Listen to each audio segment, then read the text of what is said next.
आणि आता पाहणार आहोत टॉप 9 महत्त्वाच्या बातम्या। नागपूर महानगरपालिकेच्या रेकॉर्ड रूम मधून 172 वर्क ऑर्डर गायब। मनपाच्या सार्वजनिक बांधकाम विभागाशी निगडीत वर्क ऑर्डर गायब झाल्याची गंभीर बाब उघड। या प्रकरणी माहिती आयोगाकडून 2 माजी कर्मचाऱ्यांविरोधात गुन्हा दाखल करण्याचे निर्देश। अमेरिकन ट्रेड डीलच्या विरोधात काँग्रेसचं आंदोलन। मध्य प्रदेशातील भोपाळमध्ये काँग्रेसकडून किसान महासभेचं आयोजन। भारतीय शेतकऱ्यांचं मोठं नुकसान होणार असल्यानं काँग्रेस देशभरात सभा घेणार। मुस्लिम समाजाचं शैक्षणिक आरक्षण रद्द केल्याच्या प्रकरणावर 9 मार्चला सुनावणी। 5% शैक्षणिक आरक्षण रद्द करण्याच्या सरकारच्या निर्णयाला हायकोर्टात आव्हान।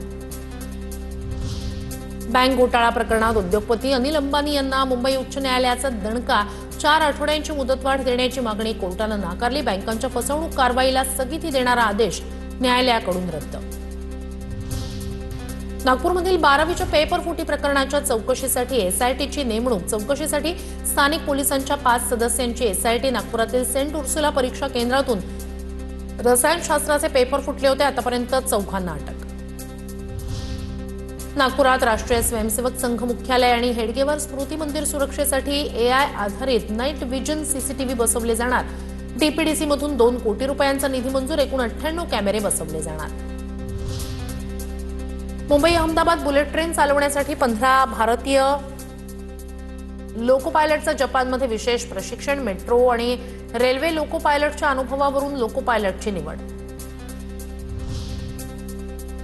परभणी जिल्ह्याच्या पालक सचिवपदी तुकाराम मुंढे यांची नियुक्ती। तुकाराम मुंढे सध्या दिव्यांग कल्याण विभागाचे सचिव। तुकाराम मुंढे यांच्या नियुक्तीमुळे सामान्य नागरिकांमध्ये आनंदाचं वातावरण।